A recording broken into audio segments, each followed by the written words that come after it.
Avatar fans, let's hope for the best. Bending has changed forever, and I really don't think it's talked about enough. From Avatar The Last Airbender, to The Legend of Korra, all the way to the next Avatar, things have been progressing at a rapid rate. But is it for the better? Well, that's what we're going to be talking about today, but before we dive deep into... A lot of people didn't like Korra because, you know, Avatar is Avatar, mechs are mechs. I don't think they mix too well, honestly. These changes and what they mean, here is some quick Avatar news. This video is brought to you by Avatar Generation. Or not. Everyone's favorite part of Avatar The Last Airbender is the bending. Okay, I know, Obviously. the animation is stunning, the world bending is phenomenal, and Zuko has one of the best character arcs in animation history. I get that, but to me, none of... Dude, Zuko has one of the better arcs in you know, all of written history. Uncle Iroh is awesome, obviously. Even Sokka actually has an arc. Aang has an arc where he's not the overpowered protagonist and he actually has to learn from mistakes, a lot of mistakes. Azula has Default Madness, which is amazing and makes her 10 times hotter, plus she's 18, don't question it. Man, there's so much good in the original Avatar. There's a lot of good. None of that compares to bending. The thought that was put... And well, yeah, Katara has a lot of growth. She doesn't per se have an arc. Katara's the only person who just has something that she wants to do, and she from the start is just doing it. She doesn't have that. Katara's the only exception, probably, because everyone has a twisted knot. Katara is like, this is what I'm gonna do, and the road to that is gonna be hard, but I'm doing it. Yeah. Into how bending works, in my opinion, made one of the most creative and genius combat systems ever put into any fictional story ever. From the beginning, Mike and Brian wanted Avatar. The Azula vs Zuko final fight is quite underrated, honestly, considering you can, you know, at the start it was like, bam, snap fingers, like a small fart of a fire cloud appears. But the last fight is, bruh, the two of them are, you know, bending fire so large it would probably burn down most villages instantly. Pretty good stuff. Pretty good stuff.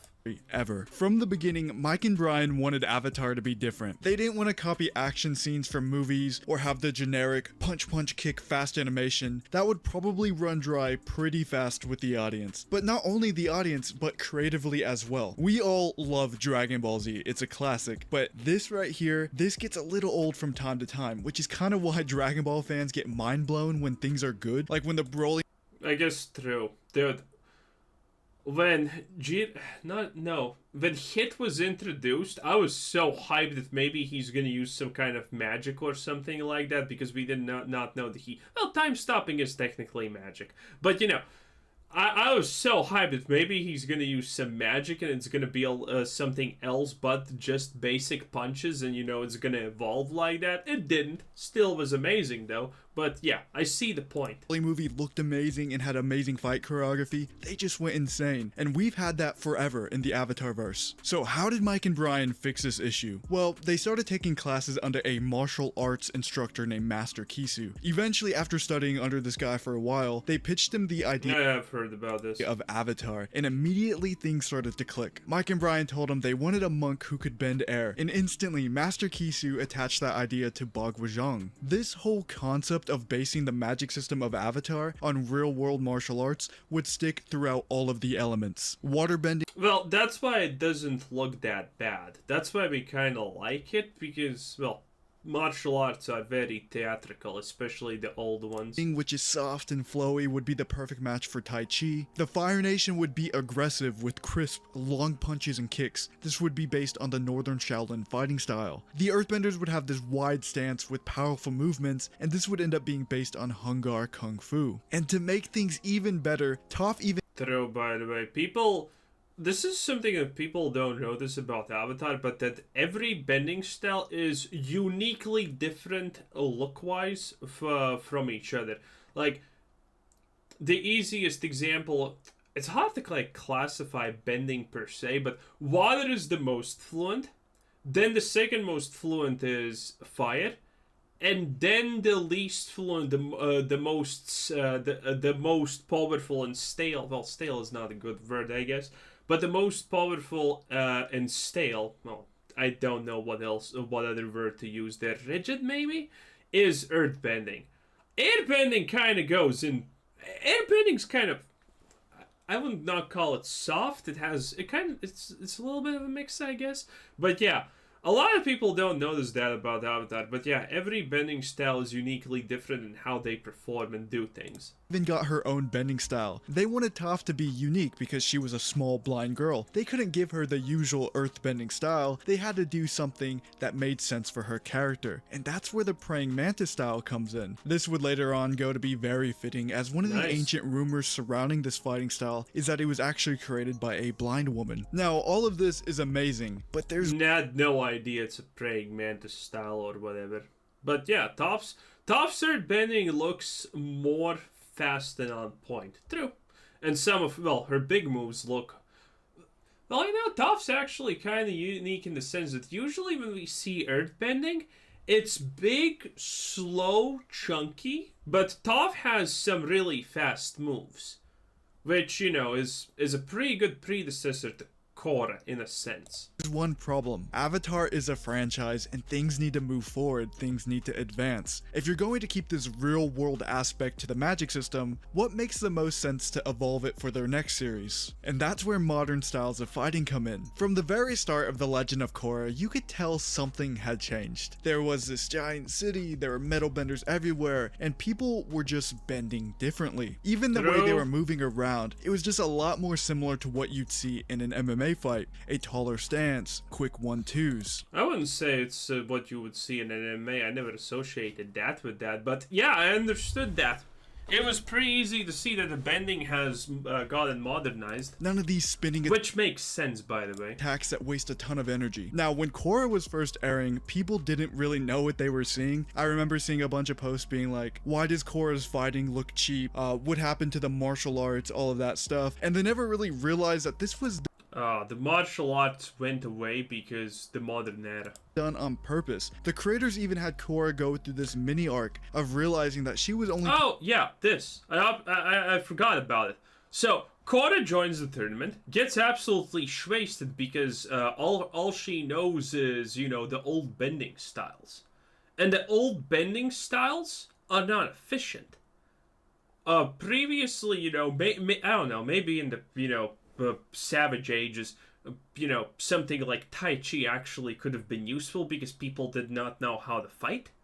But in the modern age, everything is about efficiency. So Korra goes in there, gets absolutely wasted because, she's taking 5 seconds to attack, while some other guy is just doing this and punching her out. That's essentially what's happening. So this is the modern style that she's being taught. This is completely okay. Taught traditional bending, and she needed to learn more modern styles of fighting as the Avatar. Yeah, it's all about efficiency and quickness, obviously. Yeah. Some people had a lot of problem with this. I personally did not see a problem with this because it makes sense. Previously, bending was...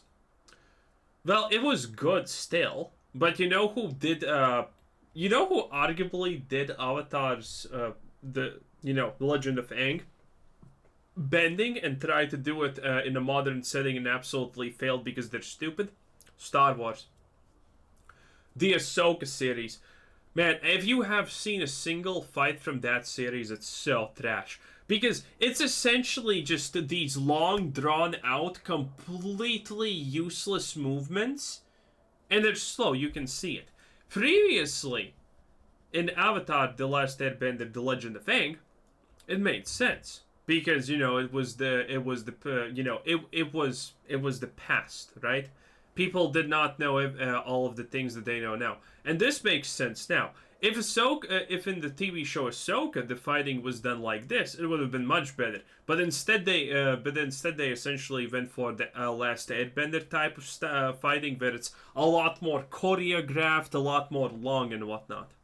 So yeah, I didn't think this was a problem.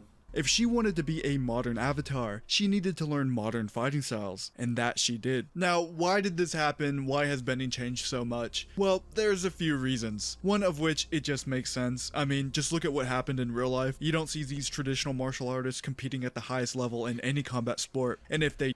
This is a Chinese guy, by the way. He called out all of the Chinese kung fu masters as fake idiots, and then he challenged them to fight, and he knocked out literally every single one. Because these traditional, dead tree touch fist combos, they're fake. Well, they're not fake, but they can't actually do anything. If someone's just filled with rage and goes berserk, they're gonna lose even to that. They have this, like, I'm gonna open my arms like this and do like this, and then you're gonna try and hit me, but I'm actually not gonna get hit. And it doesn't work, obviously. And then China decided to ban this person off the face of the universe because it made Chinese culture look stupid. And that's the end of that, essentially. They do, it's because they learn more modern styles of fighting to complement their traditional style, pretty much exactly like Korra did. But what's another reason? Republic City. This place is sort of like the capital of the Avatar world. Benders from all nations are welcome here. When you have earthbenders, waterbenders, firebenders, and even a couple of airbenders, techniques probably get passed around and shared with everyone. It's sort of like with Zuko. I have an entire video on this already, but Zuko learned different bending techniques from different nations and applied that to his firebending. Now imagine this, but Zuko learned different techniques from his travels because his grandfather taught him, because Uncle Iroh learned his techniques from a lot of different people. For example, the waterbenders and whatnot. From who did he learn lightning redirection? Was it the waterbender tribes? I don't remember that. I think it was the air nomads or something like that. But yeah.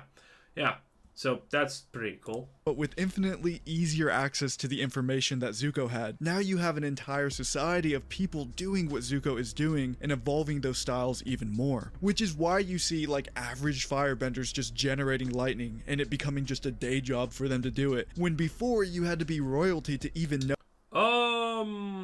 That's not correct if I remember correctly. Maybe I don't remember correctly, but this is not correct. An average firebender still can't generate electricity.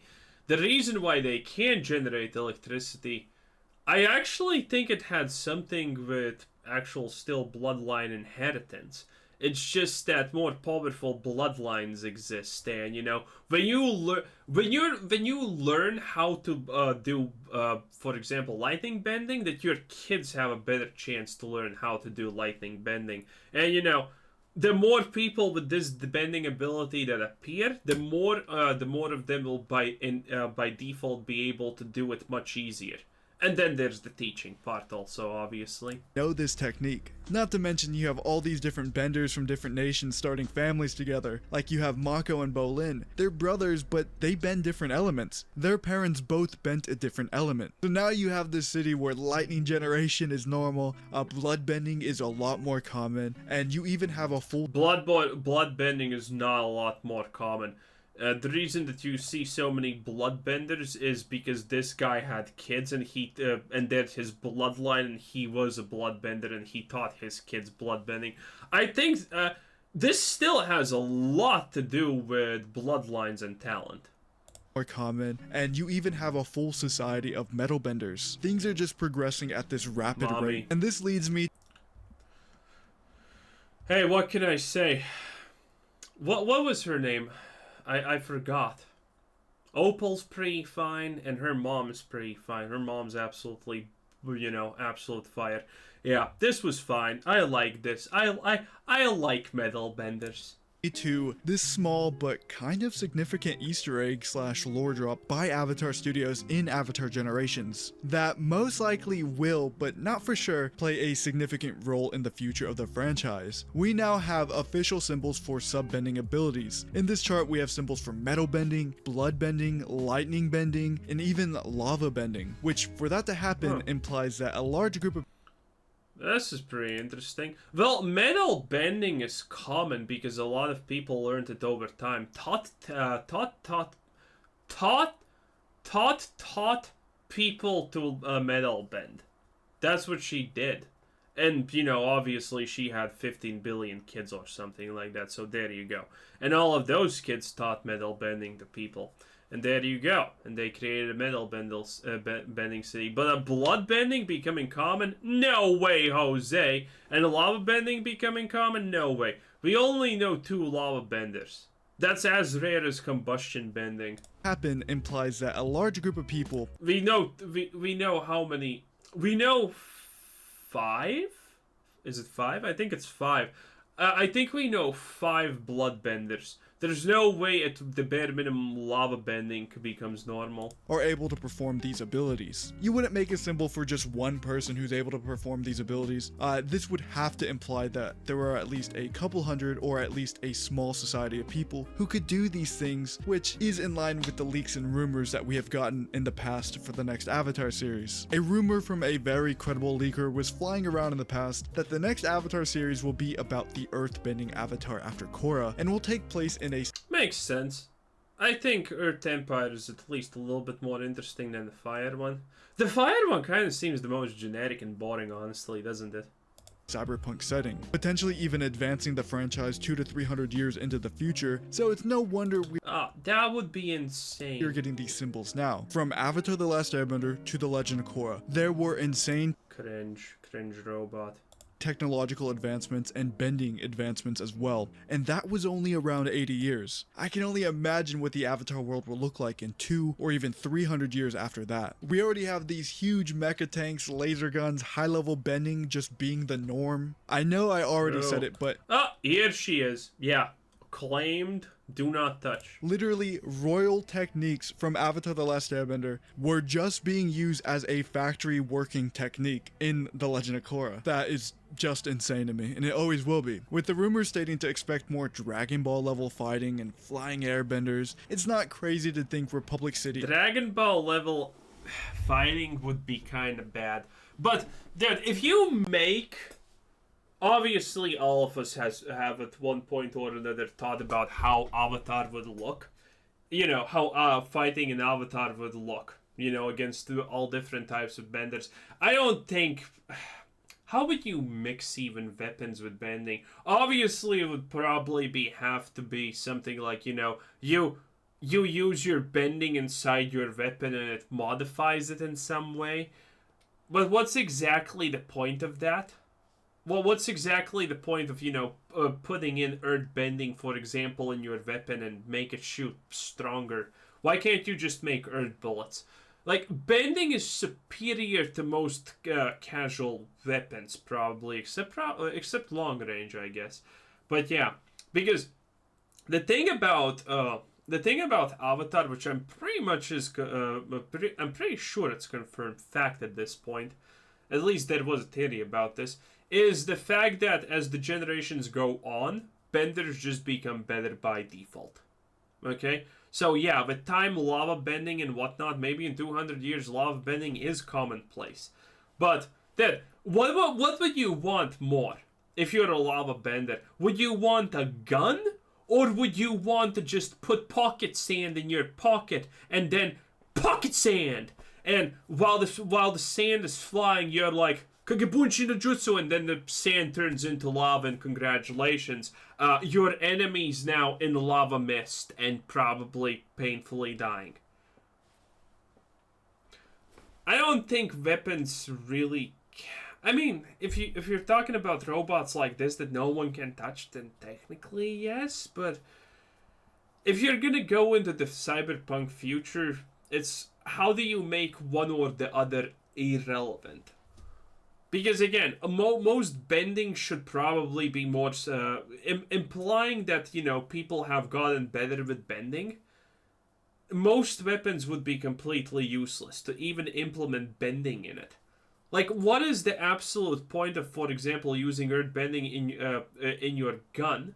Not even gonna use the lava comparison, but basic earth bending is just you do this, or you do this, and a thin piece of binded concrete just flies out of the building near your opponent and just cuts clean their heads off. That's what, for example, earthbending could technically achieve without any problem. So why even use a gun? Lightning's faster than guns. And you only need to point a finger to release it in which direction you want. So, you know, it's like, man, I don't know. Bloodbending's also kind of better than a gun. What are you gonna do? Bloodbend the sword? Nah, that sounds stupid. You know, I don't. It's a cool idea, but I don't think it can work out. Is going to become a dark place. It's a common theme in cyberpunk storytelling that a happy ending just isn't possible, or at least the ending can't be perfect. The world was separated in Avatar: The Last Airbender. In The Legend of Korra, it was much more united. And now I'm willing to bet in this next Avatar series, we're probably going to descend back into a... Was it actually united in The Legend of Korra? Wasn't the whole story pretty much, you know, about Amon? About the fact that non-benders are second-class citizens, as they should be, and benders are reaping all of the rewards? You know, you can be rich by just being born and able to do lightning bending and work in a factory. I don't know, Chief. A more separated world, perhaps even a dystopia, where these OP bending abilities are common in everyday stuff. If people are flying around shooting laser beams... That would be cool, but I don't think that would work. The world would just fall apart. And bloodbending people all the time, who knows the kind of mess the Avatar is gonna have to fix in that. I mean, a cyberpunk type of world is good, but if only we keep bending at the level that it is kind of currently, like, you know, that there are only a few lava benders in the world, that there are only a few blood benders in the world, that it's not something that you can, you know, just be magically born because of lineage and things like that. That series. And this is just the bending side of things. I could theorize on the technological side of things forever, but I just don't really find that stuff as interesting as bending. Anyways, the possibilities are literally endless where they could take this franchise. But that's just my take on things. Once again, thank you so much to Avatar Gener... That was pretty good. The Avatarist, by the way. Good stuff. Interesting. Very interesting. Man, I love Avatar. It's great. If there's a new series and it's at least as good as Korra, I'll be fine. Again, Korra had its downfalls. It had its weaknesses, but hey, still was pretty good. So if we get another Korra, hey, would much rather get something better. But hey, I'm not gonna be probably disappointed at the bare minimum that much. Anyway, this was Quizzer Said. Thanks for watching. Subscribe if you haven't already, and have a nice day. Bye bye.